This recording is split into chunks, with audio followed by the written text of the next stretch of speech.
Hello, my name is Bridget Ciliander and I am a member of the DFL Disability Caucus. I use she, her, hers, and they, them, their pronouns. I am queer and autistic. I am also 42 years old, Finnish and Sami, and I share this as a description for accessibility. And I could also add that I am a white woman with olive complexion and dark brown hair. I am wearing black eyeshadow and I have done my eyebrows. I'm also wearing bright red lipstick and a bright red tank top. I'm slightly smiling and looking at the camera. This is an example of accessibility, and this is something I try to do when I share images, including photos and videos. So we will be sharing either captioning or a transcript with this video for accessibility. If you have any other questions or concerns about accessibility with any of our content, please feel free to let us know. We have a website, and I'm going to share a little bit of information about the DFL Disability Caucus right from our website. You can simply Google search DFL Disability Caucus because the link is a little bit confusing to share. Basically, the DFL Disability Caucus is a community caucus of the Minnesota DFL. We have board members and volunteers. Much of our work is done through committee and a variety of activities. We also screen candidates for multiple races, including the state legislature. So we are members of Minnesota's disability communities, plural. We advise and advocate for full inclusion of people with disabilities within every aspect of Minnesota life, including within all aspects of the DFL party. We include people with disabilities, family and friends, advocates and allies. We include DFL volunteers, staffers, candidates, and elected officials. We share news and information about disability issues and communities. We show up for legislative action in our local units and at the Capitol. We screen and endorse DFL candidates for state level and national level elections. We volunteer with DFL campaigns and issue advocacy.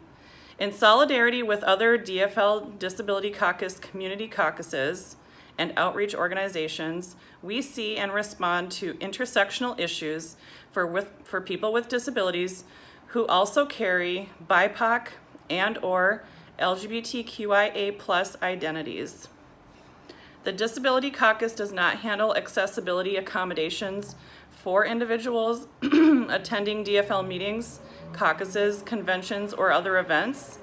For that information, please see the DFL Party Affairs page at dfl.org/accommodations or email accommodations@dfl.org or call the accommodations hotline at 651-251-6380. There is more information available on our website. Excuse me. The primary goal of this video is to share information about our legislative priorities. So I'm going to quickly run through them with a little bit more detail about the PCA program and things that are happening right now at the Capitol. The first one is transportation. Transportation is one of the top issues for the disability community. A lot of folks rely on Metromobility, public transit, Uber and Lyft, and a variety of other ways of getting around. But there are lots of access issues and barriers to utilization of transportation options. This is even greater in rural areas where Metromobility doesn't service and there is minimal public transit. So Metromobility is a paratransit system for anyone who is not familiar. Feel free to look that up if you would like more information about it. It is something that people rely on, but there are also issues with very long commutes, missing rides, and a variety of other logistical issues. The next is financial. This can include employment. Underemployment and unemployment are extremely high. They're double, at least in the disability community. There are also income restrictions. So for people to maintain their benefits, they may need to keep their income within a certain parameter and not be able to have more than a certain amount in a savings account and not go over a certain amount of income per month, or they could lose benefits. Some of those benefits may include Social Security, like SSI or SSDI. If you would like more information, feel free to contact us and we can send that to you. Many people with disabilities are forced to comply with these restrictions, and this increases and perpetuates poverty. Also, support systems and services, which are some of the benefits people need to have some safety and wellness and independence, and to be able to be, functional in the community.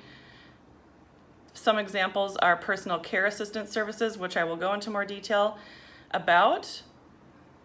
There are also other direct care, support, and home care services. And there's a critical shortage of these services, which will continue to be more of a crisis as our aging population explodes. This has been considered a crisis for a number of years now, but it continues to get worse. So we need to really invest in home and community-based services and supports so people can function in their day-to-day activities, be able to live and work and play and participate in the community of their choice. It's really, really important, and it's the alternative to institutionalization. So one reason that this is really important for candidates to be aware of is the lack of investment in these services results in an unstable workforce. So workers are not able to be effective, and people that rely on these services are not able to depend on them. So workers are not paid a living wage for performing human services, and a lot of times they just can't afford to do the work. They may have to work several jobs, and they can probably make more working in fast food with much less responsibility. So there's really not an incentive. Another issue is Medicaid. This can include medical and healthcare needs, but waivers that are funded by Medicaid also provide a lot of other services and supports. And disability-related expenses. So more information is needed to promote awareness of the importance of a strong Medicaid program. It can pay for needs not covered by standard insurance. There are reasons that people sometimes need to opt into Medicaid, and part of it is maybe that's the only way they can access some sort of support they need that is not mainstream. Waivers allow for individualized supports across multiple areas of a person's life besides medical, such as independent living skills and employment development. Medicaid has been vulnerable to cuts and must be protected. Finally, the Disability Integration Act. Now, many people may not have heard about this, but the DIA is a civil rights, bipartisan, and bicameral legislation to address the issue that people who need long-term services and supports, LTSS, there's a lot of acronyms, are being forced into institutions and losing their basic civil rights. This bill is an effort to end institutional bias and instead provide home and community-based services. So the emphasis for us in the disability community is home and community-based services. This is a multi-state effort to get more federal representation to sign on to this act. So again, that is the Disability Integration Act. So I wanted to give you a little bit more info on the PCA program. I am a former PCA myself. I worked in the field.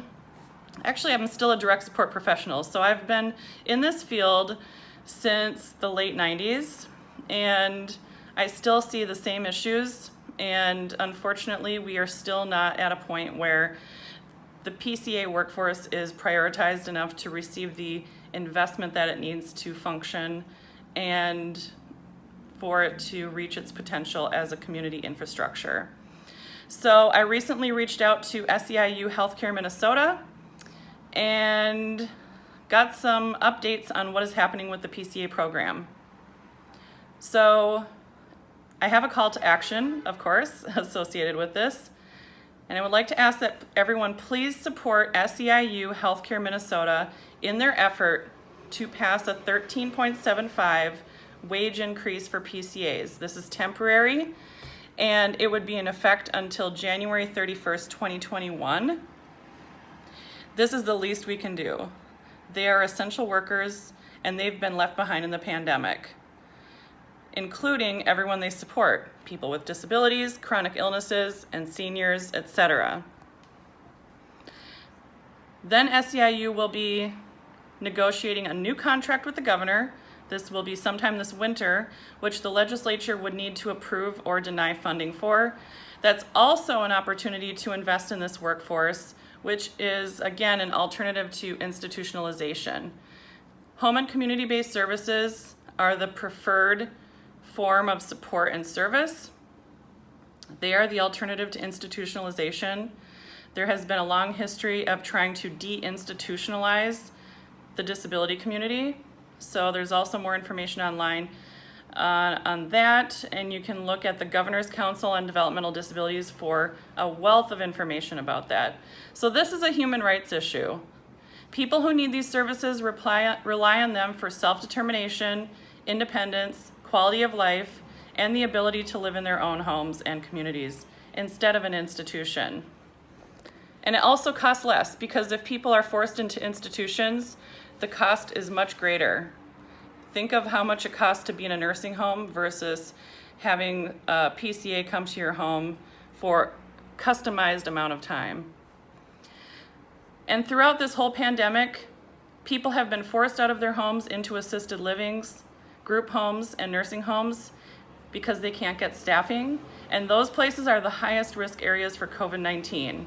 So a wage increase will help stabilize the workforce so PCAs can be effective and people who need these services have some stability and safety and some self-determination and independence. I mean, don't we all kind of want to be able to have some choice in our lives and some ability to make our own decisions and not have everything controlled by government programs?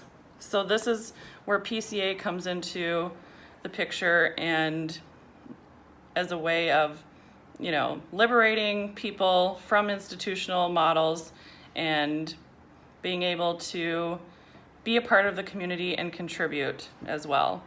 So raise the wage for PCAs, and I almost wanted to do a chant there, and consider the issues I went through: transportation, financial, support services, Medicaid, and the Disability Integration Act.